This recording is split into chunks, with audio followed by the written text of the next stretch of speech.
नमस्कार दोस्तों, लेबनान को पैलेस्तीन और गाजा को बचाने का ख्वाब सपने में भी नहीं आएगा। इजराइल ने हलक में घुसकर हिजबुल्लाह के चीफ को लेबनान से उखाड़ फेंका है। इसके बाद पूरा इस्लामिक वर्ल्ड शोक में जा चुका है।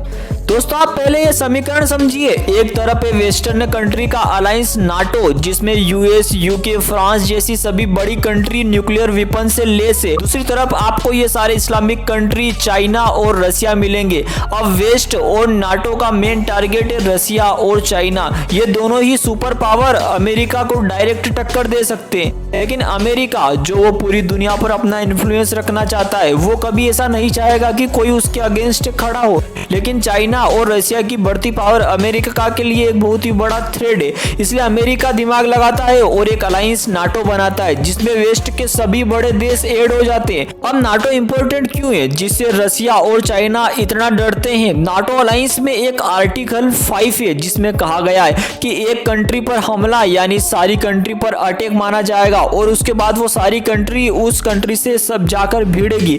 अब इसमें टोटल 32 कंट्री आते। आप खुद ही सोचिए कि कितना डेडली अलायंस है। अब आप ये एज्यूम मत कर लेना कि इसमें भारत भी शामिल है। उसका भी एक अलग रीजन है, वो इसकी हम बाद में बात करेंगे। अब आपको समझ में आया होगा कि रसिया यूक्रेन वार क्यों चल रही है। दरअसल रसिया के पास कोई भी नाटो कंट्री की बॉर्डर नहीं है सिवाय यूक्रेन को छोड़कर। और जैसे ही रसिया को लगा कि यूक्रेन नाटो को ऐड होने जा रहा है, रसिया के होश उड़ जाते हैं। और क्योंकि रूस का यदि अमेरिका से यदि जंग होती है तो नाटो देश मिलकर रूस का चूरमा बना देंगे इतने पास से। इसलिए रूस ने यूक्रेन को चेताया कि गलती से भी नाटो ज्वाइन मत कर लेना, नहीं तो परिणाम युद्ध पर आकर रुकेंगे। और हुआ भी दोस्तों वही। यूक्रेन नहीं माना और नाटो को ज्वाइन होने की प्रोसेस शुरू कर दी। उधर रूस ने डायरेक्ट यूक्रेन पर अटैक किया और आज तक जंग लगभग 4 साल हो गया है, अभी भी जंग चल रही है। अब अमेरिका यूक्रेन को पूरा सपोर्ट दे रहा है, जिससे कि वार इतनी लंबी खींच जाए और रसिया कमजोर होता जाए, बाकी उसके बाद में यूएसए को इसमें एडवांटेज मिले।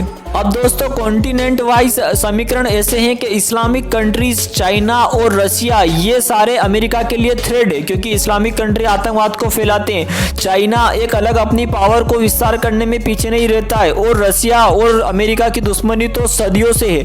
अब रूस और चाइना चाहेंगे कि नाटो को जवाब वो दोनों नहीं दे सकते, इसलिए वो इस्लामिक देशों को सपोर्ट कर खासकर चाइना है जो इस्लामिक कंट्रीज को सपोर्ट करते ताकि अमेरिका को नुकसान पहुंचाया जा सके।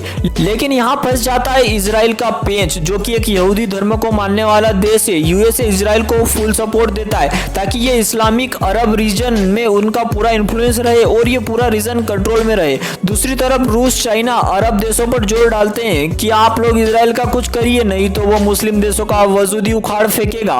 और इजराइल और मोसाद दुनिया की सबसे खतरनाक खुफिया एजेंसी ने पूरे इस्लामिक देशों को चूं तक करने नहीं देते। अब अमेरिका यही चाहता है कि इजराइल के द्वारा पहले अरब और इस्लामिक देशों की शक्ति खत्म करे और उधर यूक्रेन के द्वारा रसिया को उलझा कर रखे।